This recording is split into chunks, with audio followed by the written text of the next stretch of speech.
Hello, we are Team Dharatatva from Single Family Housing Typology. Climate change is causing rise in sea levels, leading to increased floods in coastal regions of India. These floods damage infrastructure and businesses. Additionally, saltwater intrusion affect agriculture and drinking water. In such conditions, mangroves play a critical role in mitigating the impacts of rising sea levels. To tackle the same problem, we have designed a net positive single family residential unit located in Mankule village of Alibag Taluka in Maharashtra.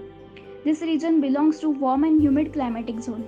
The site is a frequent witness to floods, so the preliminary aim of the design is to sustain during natural calamities without creating disturbance in day-to-day life of the residents. Mangroves act as a tidal wave protectors and dense tangles of support roots that give the impression that the mangroves are standing on the stilts. This physical characteristic of mangroves inspired and the concept of stilts design developed. The site experiences warm and humid weather, frequent floods, causes power outages, shortage of potable water, and increase in the salt contents of the soil, as well as is vulnerable to cyclones and hurricanes. Passive strategies such as courtyard, fenestration design, jali walls can be used to naturally maintain thermal comfort in the interiors of the structure. These strategies reduce heat gain, create venturi effect, and increase cross ventilation.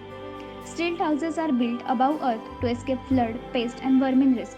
The main reason for using stilts is to protect the homes from waterlogging and flooding. The stilt level is designed at 2100 mm above ground level to protect the house from rising sea levels and flood damage levels in coming 20 to 30 years. To counter the strong wind forces, the roof transformed into a vault and pitched roof systems. Solar energy is the most viable option for energy generation, generating additional 5 units per day than the consumption. This energy is fed back to the grid, making the building net positive in terms of energy performance. Salicornia is a flowering plant that collects salt from saline water, which can be used as culinary salt. This reduces the salt percentage in the soil and turns barren land into fertile soil. The building aims to annually reuse 150,000 liters of filtered grey water through an eco-friendly grey water treatment system which filters around 200,000 liters of generated grey water every year. Rain gardens are positioned on the site's west and east sides to reduce rainwater surface runoff. Plants are placed on the western side to shield from direct sun radiations, and the native trees are planted on the southern side of the structure. The design uses hollow compressed earth blocks, which are comparatively inexpensive and widely accessible in the village. They cost 16% less than the traditional burnt brick construction. Lightweight bamboo used in the furniture and interior decorations is widely accessible around the village.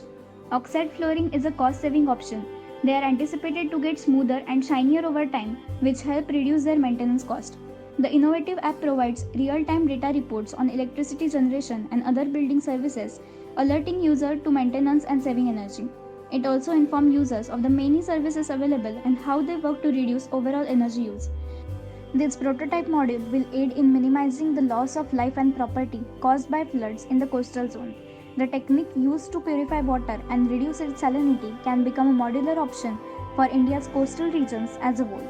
We would like to thank Solar Decathlon India, our project partners AERF, industry partners Sahyadri Industries Limited, and lead institution Marathwada Mitra Mandal College of Architecture to provide us with this amazing opportunity. Thank you.